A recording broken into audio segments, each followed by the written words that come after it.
नमस्कार, जय हिंद। Welcome back to your official YouTube channel Anjaan ka Gyan. UP board exam 2025 class 10 English बहुविकल्पी प्रश्नों की सीरीज में एक बार फिर से आपका बहुत बहुत स्वागत है। इस वीडियो में हम लोग कक्षा 10 की अंग्रेजी का chapter second long walk to freedom से 20 मल्टीपल चॉइस क्वेश्चन यानी कि 20 MCQ को हम लोग इस वीडियो में कवर करेंगे, जो डेफिनेटली आपके एग्जाम में पूछे ही जाएंगे। तो इस वीडियो को पूरा देखें और आज ही करें 20 नंबर एकदम पक्के। तो चलिए बढ़ते हैं इस श्रृंखला के आज के पहले प्रश्न की ओर। तो ये रहा आपके सामने आज का पहला प्रश्न। कह रहा कि who is the author of a long walk to freedom. पहला क्वेश्चन आपके सामने रहा, कह रहा who is the author of a long walk to freedom, यानी कि इस लॉन्ग वॉक टू फ्रीडम नाम का जो चैप्टर है इसके ऑथर कौन है, लेखक कौन है। पहला ऑप्शन आपके सामने Nelson Mandela, Mahatma Gandhi, Martin Luther king या बराक ओबामा। तो आप बताइए कि लॉन्ग वॉक टू फ्रीडम के ऑथर कौन है। तो आपको डेफिनेटली पता है कि सही आंसर आपका हो जाएगा नेल्सन मंडेला। तो लॉन्ग वॉक टू फ्रीडम के राइटर कौन है, नेल्सन मंडेला। चलिए बढ़ते हैं आपके अगले प्रश्न की तरफ। ये रहा आपके सामने सेकंड प्रश्न, कह रहा कि what does apartheid refer to. Apartheid का मतलब होता है रंग भेद। अगर आप इस चैप्टर को नहीं पढ़े हैं तो इसी चैनल पे वो वीडियो भी अपलोड है, आप उस चैप्टर को पूरा पढ़िए, उसमें आपको पता चलेगा कि अपार्थीड क्या होता है, रंग भेद। तो क्वेश्चन कह रहा है आपके सामने कि what does apartheid refer to, है ना, यानी कि अपार्थीड का मतलब क्या होता है। ऑप्शन नंबर 1 में कह रहा है कि policy of racial segregation. Racial का मतलब होता है जातिगत, सेग्रीगेशन का मतलब होता है अलगाव। सेग्रीगेशन का मतलब होता है अलगाव, ठीक है। तो पॉलिसी ऑफ रेशियल सेग्रीगेशन मतलब जातिगत अलगाव की नीति। दूसरा ऑप्शन कह रहा है इकोनॉमिक इनक्वलिटी, आर्थिक असमानता की बात है। कल्चरल डाइवर्सिटी, कल्चरल का मतलब होता है सांस्कृतिक, डाइवर्सिटी मतलब विभिन्नता। या सोशल इंटीग्रेशन या सामाजिक एकता। आखिर अपार्थीड का मतलब क्या होता है। तो सही आंसर हो जाएगा आपका option number A, policy of racial segregation मतलब जातिगत अलगाव की नीति। तो अपार्थीड का मतलब क्या होता है, जातिगत अलगाव की नीति। Option number 1 will be your correct answer. चलिए बढ़ते हैं नेक्स्ट क्वेश्चन की तरफ। तो ये रहा आपके सामने नेक्स्ट क्वेश्चन, कह रहा कि when did Nelson Mandela become the president of south Africa. When did Nelson Mandela become the president of south Africa, यानी कि नेल्सन मंडेला दक्षिण अफ्रीका के राष्ट्रपति प्रेसिडेंट कब बने। 1994 में बने, 1980 में बने, 1990 में बने या फिर 2000 में बने। तो आपको अगर याद होगा नेल्सन मंडेला वाला चैप्टर जब शुरू हुआ था तो उसमें पहले ही स्टार्टिंग में लिखा हुआ था 10th में, आपको याद है 10th में 1994, 10 मई 1994 को मैं अपनी बेटी जनानी के साथ था। याद है आपको, फर्स्ट पैराग्राफ में ही क्वेश्चन था ये, मतलब फर्स्ट पैराग्राफ में लिखा हुआ था। तो 10 मई 1994 का दिन था जिस दिन वो शपथ लेने वाले थे। तो करेक्ट आंसर हो जाएगा आपका ऑप्शन नंबर ए 1994, 1994। चलिए बढ़ते हैं नेक्स्ट क्वेश्चन की तरफ। तो ये रहा आपकी स्क्रीन पे नेक्स्ट क्वेश्चन, कह रहा है कि what does the long walk symbolise. What does the long walk, long walk मतलब जो चैप्टर का नाम है आपका लॉन्ग वॉक, यानी कि लंबी यात्रा या लंबा चलना, ये किसका प्रतीक है। पर्सनल अचीवमेंट, ऑप्शन नंबर ए पर्सनल अचीवमेंट यानी कि व्यक्तिगत उपलब्धि का प्रतीक है। स्ट्रगल फॉर फ्रीडम, स्वतंत्रता के लिए संघर्ष का प्रतीक है। जर्नी ऑफ डिस्कवरी, जर्नी मतलब यात्रा, डिस्कवरी मतलब खोज, तो यात्रा की खोज है या फिर खोज की यात्रा है। स्पिरिचुअल एनलाइनमेंट, स्पिरिचुअल मतलब होता है आध्यात्मिक, एनलाइनमेंट मतलब जागरूकता या फिर ज्ञान कह सकते हैं आप। तो आध्यात्मिक ज्ञान का प्रतीक है, किसका प्रतीक है। तो आपको पता है लॉन्ग वॉक का मतलब स्ट्रगल फॉर फ्रीडम, क्योंकि स्वतंत्रता के लिए नेल्सन मंडेला लड़ रहे थे। तो करेक्ट आंसर आपके सामने हो जाएगा आपका option number B will be your correct answer, struggle for freedom. चलिए बढ़ते हैं नेक्स्ट क्वेश्चन की तरफ, क्वेश्चन नंबर 5। ये रहा आपके सामने कि व्हाट इज ए की थीम ऑफ द टेक्स्ट। की थीम मतलब ये जो इस चैप्टर में जो लिखा गया, जो भी आपका चैप्टर सेकेंड है, दूसरा चैप्टर जो भी है, उसकी की थीम क्या है। की थीम का मतलब कि मेन क्या लिखा गया उस चैप्टर में, क्या कहना चाह रहे हैं राइटर। तो ये ड्रामा है, लव की बात हो रही है, वार की बात हो रही है या इक्वलिटी की बात हो रही है, यानी कि किस विषय में बात हो रही है। तो सही आंसर आपका हो जाएगा option number D equality. Equality का मतलब क्या होता है, समानता होता है। तो इस चैप्टर में समानता की बात हो रही है। तो करेक्ट आंसर हो जाएगा आपका ऑप्शन नंबर डी। चलिए बढ़ते हैं नेक्स्ट क्वेश्चन की तरफ, क्वेश्चन नंबर 6 रहा आपकी स्क्रीन पर। कह रहा कि what does Mandela say about courage. What does Mandela से, मंडेला क्या कहते हैं अबाउट करेज मतलब साहस के बारे में।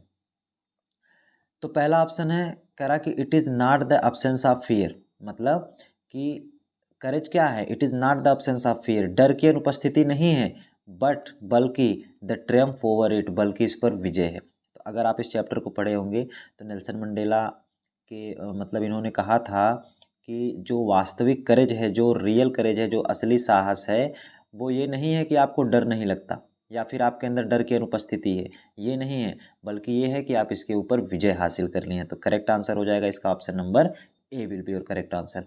चलिए बढ़ते हैं नेक्स्ट क्वेश्चन की तरफ। क्वेश्चन नंबर 7 ये रहा आपकी स्क्रीन पर। कह रहा हाउ मेनी ईयर्स, कितने साल, डिड मंडेला स्पेंड मतलब बिताए इन प्रिजन मतलब जेल में। तो मंडेला जेल में कितने साल बिताए? ऑप्शन नंबर ए 25 साल, ऑप्शन नंबर बी 20 साल, 27 साल या फिर 10 साल।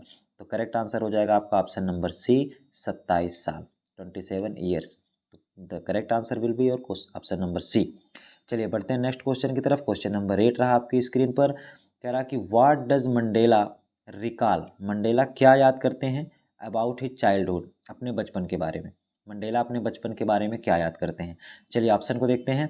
कह रहा कि ही लिव्ड फ्रीली, वह स्वतंत्रता पूर्वक रहते थे, अंडर ट्राइबल लॉज, ट्राइबल मतलब होता है जनजातीय, लॉज मतलब कानून, तो वो जनजातीय कानूनों के अंदर जो है, जनजातीय कानूनों के अधीन स्वतंत्रता पूर्वक रहते थे।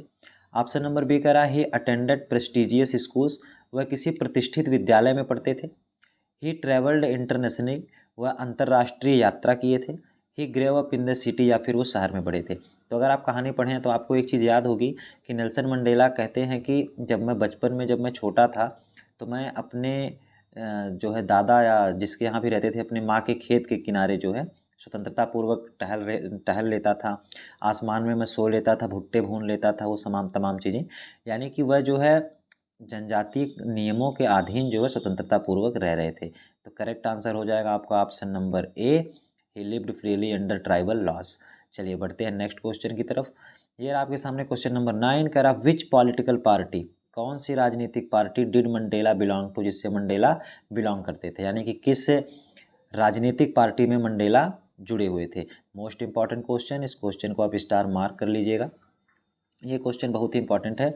तो ऑप्शन नंबर 1 पैन अफ्रीकनिस्ट कांग्रेस, क्या उसका नाम पैन अफ्रीकनिस्ट कांग्रेस था, या फिर डेमोक्रेटिक अलायंस था, या फिर यूनाइटेड डेमोक्रेटिक मूवमेंट था, या फिर अफ्रीकन नेशनल कांग्रेस था? बताएंगे आप कमेंट करके। तो करेक्ट आंसर इसका हो जाएगा आपका option number D, African national Congress. Correct answer हो जाएगा अफ्रीकन नेशनल कांग्रेस। चलिए बढ़ते हैं अगले क्वेश्चन, क्वेश्चन नंबर 10 की तरफ। तो ये रहा आपके सामने अगला प्रश्न। कह रहा है कि what does Mandela say about operation, operation का मतलब क्या होता है? शोषण। ठीक है, ऑपरेशन का मतलब शोषण। तो मंडेला जी जो है इस शोषण के बारे में क्या कहते हैं? मंडेला जी का शोषण के बारे में क्या कहना है?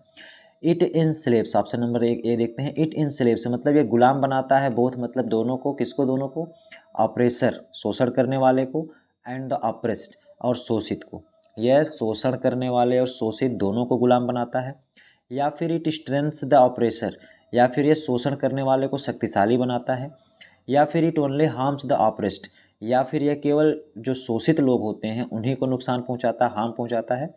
या फिर it has no impact on freedom, या फिर इसकी स्वतंत्रता पर कोई प्रभाव नहीं पड़ता है। तो करेक्ट आंसर हो जाएगा आपका ऑप्शन नंबर ए, यानी कि जो ये शोषण है, ऑपरेशन है, ये इंस्लेव से गुलाम बनाता है दोनों को, शोषण करने वाले ऑपरेसर को भी, और ऑपरेशन मतलब जिसका शोषण होता है उसको भी, तो दोनों को गुलाम बनाता है। तो करेक्ट आंसर हो जाएगा आपका option number a, it enslaves both the oppressor and oppressed. Most important question, याद करिएगा इसको। चलिए बढ़ते हैं नेक्स्ट क्वेश्चन की तरफ। क्वेश्चन नंबर 11 आपके सामने कह रहा है कि what does Mandela cherish the most, Mandela सबसे ज़्यादा चेरिश मतलब चाहते थे, है ना, चेरिश का मतलब होता है चाहना, किसी चीज़ की लालसा करना, इच्छा करना। तो मंडेला सबसे ज़्यादा क्या चाहते थे? ऑप्शन नंबर ए वेल्थ, धन चाहते थे, फ्रीडम स्वतंत्रता चाहते थे, पावर शक्ति चाहते थे, रिकॉग्निशन मतलब पहचान चाहते थे। तो मंडेला, तो करेक्ट आंसर हो जाएगा आपका freedom. Option number B will be the correct answer of this question. Nelson Mandela स्वतंत्रता चाहते थे, फ्रीडम चाहते थे, तो जितनी भी लड़ाई झगड़ाई किए थे स्वतंत्रता के लिए किए थे। चलिए बढ़ते हैं क्वेश्चन नंबर 12 की तरफ। करा कि what does Mandela compare freedom to, Nelson Mandela स्वतंत्रता की जो तुलना है, जो कंपैरिजन है, वो किससे करते हैं? रनिंग फास्ट, तेज दौड़ने से करते हैं, फ्लाइंग हाई, ऊंचाई पर उड़ने से करते हैं, डाइविंग डीप, गहराई में डूबने से करते हैं, या क्लाइंबिंग हिल, या फिर पहाड़ी पर चढ़ने के लिए करते हैं? तो करेक्ट आंसर हो जाएगा आपका ऑप्शन नंबर डी, क्लाइंबिंग ए हिल, यानी कि जो स्वतंत्रता है वो एक पर्वत पे चढ़ने के समान है। Option number D will be the correct answer of question number 12।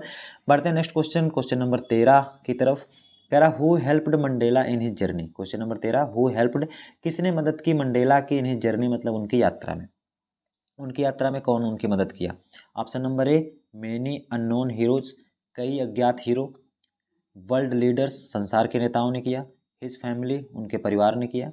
His teachers, उनके शिक्षकों ने किया। तो करेक्ट आंसर हो जाएगा आपका ऑप्शन नंबर ए, many unknown heroes. Many unknown heroes, कई अज्ञात नायकों ने, कई अज्ञात हीरो ने। क्योंकि नेल्सन मंडेला कहते हैं कि मैं तो उन सभी पैट्रियट्स का, उन सभी देशभक्तों का सम हूँ, जोड़ हूँ, जो मुझसे पहले इस देश को आज़ाद करने के लिए या इस अपार्थीड की नीति को समाप्त करने के लिए मुझसे पहले शहीद हो चुके हैं। तो चलिए बढ़ते हैं क्वेश्चन नंबर 14 की तरफ। 14वां प्रश्न आपके सामने रहा, कह रहा कि व्हाट इमोशन, कैसा भावना, डिड मंडेला एक्सपीरियंस, अनुभव करते हैं ऑन इनॉग्रेशन डे मतलब उद्घाटन के दिन। वो जो उद्घाटन समारोह हो रहा था, शपथ ग्रहण समारोह हो रहा था, उस दिन नेल्सन मंडेला कैसा इमोशन, कैसी भावना को एक्सपीरियंस करते हैं। एंगर, गुस्सा रहते हैं उस दिन। फियर, डरे हुए होते हैं। जॉय एंड ग्रेटिट्यूड मतलब खुश रहते हैं और आभार व्यक्त करते हैं। या ऑप्शन नंबर डी, एंजाइटी, चिंतित रहते हैं। तो करेक्ट आंसर हो जाएगा आपका ऑप्शन नंबर सी, वो आनंद और आभार व्यक्त करते हैं। करेक्ट आंसर हो जाएगा आपका ऑप्शन नंबर सी। चलिए बढ़ते हैं अगले क्वेश्चन नंबर 15 की तरफ। कह रहा कि व्हाट डज मंडेला से, मंडेला क्या कहते हैं अबाउट ह्यूमैनिटी मतलब मानवता के बारे में। तो नेल्सन मंडेला मानवता के बारे में क्या कहते हैं। Option number a, it is naturally kind, यह प्राकृतिक होती है। इट इज़ सेल्फिश, यह स्वार्थी होती है। इट इज़ अग्रेसिव, यह बहुत ही अग्रेसिव यानी कि क्रोधित होती है। या फिर इट इज़ कम्पिटेटिव, या प्रतिस्पर्धी होती है। तो मानवता कैसी होती है, तो मानवता इट इज़ नेचुरली काइंड। आपने पढ़ा होगा कि उन्होंने कहा था कि ह्यूमैनिटी इज़ नेचुरली काइंड मतलब प्राकृतिक होती है और कोई भी इंसान जन्म से ही नफरत करना नहीं सीखता है ना। इस चैप्टर को आप जरूर पढ़ेंगे। आप इस चैप्टर को जब आप पढ़ेंगे तो आपको मज़ा भी आएगा इस चैप्टर को पढ़ने में। चैनल पे है, उसको आप एक बार जाके जरूर चेकआउट करें। चलिए बढ़ते हैं नेक्स्ट क्वेश्चन नंबर 16 की तरफ। ये रहा आपके सामने 16वां प्रश्न, कह रहा कि how did Mandela view his imprisonment. Nelson Mandela views कैसे दिखाते हैं हिज इम्प्रिजनमेंट, अपने कैद को, अपने कैद को वो कैसे व्यक्त करते हैं। अपने जेल में रहने के जो समय होता है उसको वो कैसा व्यक्त करते हैं, मतलब जो उनको उनकी कैद होती है। इम्प्रिजनमेंट का मतलब होता है कैद।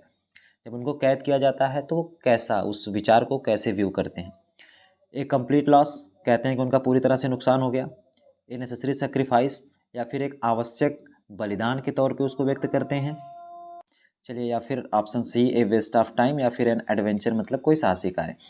तो नेल्सन मंडेला ने कहा था कि जो इम्प्रिजनमेंट होता है, जो कैद होना या फिर जेल में जाना, वो एक आवश्यक बलिदान है, नेसेसरी सेक्रीफाइस। तो option number B will be the correct answer of this question.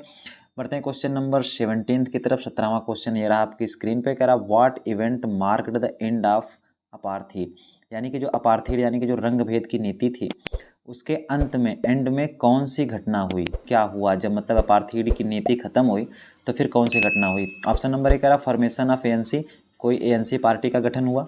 Mandela's release, या फिर मंडेला छूट गए, वो तो ऑलरेडी छूटे हुए थे, तो ऑप्शन नंबर बी हो नहीं सकता। फर्स्ट डेमोक्रेटिक इलेक्शन, पहला लोकतांत्रिक चुनाव। या फिर option number D, end of civil war, या फिर जो सिविल वार चल रहा था वहाँ पे जो गृह युद्ध चल रहा था वो समाप्त हुआ। तो आपको पता होगा जो काले और गोरे लोगों के बीच में जो भेदभाव था जब वो समाप्त हुआ तो फर्स्ट डेमोक्रेटिक इलेक्शंस हुआ, पहला लोकतांत्रिक चुनाव हुआ जिसमें नेल्सन मंडेला भारत के पहले ब्लैक प्रेसिडेंट बने। तो option number C will be the correct answer of this question. बढ़ते हैं क्वेश्चन नंबर 18 की तरफ। ये आपके सामने क्वेश्चन नंबर 18 कह रहा कि what does Mandela mean by true freedom. What does Mandela mean, Mandela का क्या मतलब है बाय ट्रू फ्रीडम मतलब सच्ची आज़ादी से। सच्ची आज़ादी से उनका क्या मतलब है। ऑप्शन नंबर एक, freedom to live with dignity. Dignity का मतलब होता है गौरव के साथ, मान सम्मान के साथ, मान सम्मान के साथ आज़ाद रहना। या फिर फ्रीडम टू डू एनीथिंग, या फिर कुछ भी करने की आज़ादी। या फिर फ्रीडम टू डोमिनेट अदर्स, या फिर दूसरों को डोमिनेट करने की आज़ादी। या फिर फ्रीडम फ्रॉम ऑल रिस्पॉन्सिबिलिटी, या फिर सभी उत्तरदायित्वों से आज़ाद होने की आज़ादी। तो ट्रू फ्रीडम का मतलब क्या होता है अकॉर्डिंग टू नेल्सन मंडेला। तो ट्रू फ्रीडम का मतलब freedom to live with dignity. तो करेक्ट आंसर हो जाएगा आपका option number A, freedom to live with dignity, यानी कि मान सम्मान गौरव के साथ रहना, इसी यही मतलब है ट्रू फ्रीडम का according to Nelson Mandela. Most important question, you have to learn it. बढ़ते हैं क्वेश्चन नंबर नेक्स्ट 19 की तरफ। 19वां क्वेश्चन कह रहा who influenced Mandela's ideals. Mandela के विचारों को किसने प्रभावित किया, most important question. His tribal elders, उनके कबीले के बड़े बुजुर्ग लोगों ने, या फिर हिज टीचर्स उनके अध्यापकों ने, या फिर इंटरनेशनल लीडर्स अंतर्राष्ट्रीय नेताओं ने, या फिर हिज फ्रेंड उनके दोस्त ने। तो आपको पता है, बहुत आसान और important question, his tribal leaders, his tribal elders, है ना, उनके कबीले के बड़े लोगों ने उनके जो है विचारों को प्रभावित किया। चलिए बढ़ते हैं नेक्स्ट क्वेश्चन, और ये रहा इस श्रृंखला का अंतिम प्रश्न। कह रहा what lesson does a long walk to freedom teach. A long walk to freedom कौन सा पाठ सिखाता है? पहला, परजीवरेंस एंड इक्वलिटी। परजीवरेंस का मतलब होता है दृढ़ता, एंड इक्वलिटी का, हाँ, तो ऑप्शन नंबर ए कह रहा है कि परजीवरेंस एंड इक्वलिटी। परजीवरेंस का मतलब होता है दृढ़ता, एंड इक्वलिटी मतलब समानता। तो जो लॉन्ग वॉक फ्रीडम जो चैप्टर है, लॉन्ग वॉक टू फ्रीडम, ये आपको क्या सिखाता है? परजीवरेंस एंड इक्वलिटी, दृढ़ता और समानता सिखाता है, या फिर क्विक सक्सेस, जल्दी से सफलता प्राप्त करना, ये सिखाता है, या फिर वेल्थ एक्विजिशन। एक्विजिशन का मतलब होता है प्राप्त करना, कोई चीज़ रिसीव करना, इसको कहते हैं एक्विजिशन। तो धन प्राप्त करने के बारे में बताता है, या लिविंग इन आइसोलेशन। आइसोलेशन मतलब एकांत में, तो एकांत में रहना सिखाता है। क्या सिखाता है ये लेसन? तो करेक्ट आंसर हो जाएगा आपका परजीवरेंस एंड इक्वालिटी, दृढ़ता और समानता सिखाता है। तो ये रहा आपके सामने आज की श्रृंखला का अंतिम प्रश्न। टोटल 20 प्रश्न हम लोग यहाँ पे कवर कर चुके हैं। इस 20 प्रश्न में आपका कितना सही हुआ, आपका स्कोर कितना रहा, हमें कमेंट बॉक्स में ज़रूर कमेंट करके बताएं कि इस 20 में से आपने कितना सही किया है। और ये सारे जो क्वेश्चंस हैं, ये बहुत इंपॉर्टेंट क्वेश्चन हैं, एक बार इनको आप ज़रूर करें। और डेली शाम 7 बजे लाइव आप हमसे ज़रूर जुड़ें। तो कल मिलते हैं शाम 7 बजे अगले चैप्टर के 20 प्रश्नों के साथ, जो एग्ज़ाम में आपको डेफिनेटली पूछे ही जाएंगे। तब तक के लिए अपना ख्याल रखें, और इस वीडियो को अपने सभी दोस्तों और सभी रिश्तेदारों को ज़रूर शेयर करें। मिलते हैं कल आपसे अगले चैप्टर के साथ। तब तक के लिए अपना ख्याल रखें, स्वस्थ रहें, मस्त रहें, और देखते रहें हमारा ऑफिशियल यूट्यूब चैनल अंजान का ज्ञान। जय हिंद।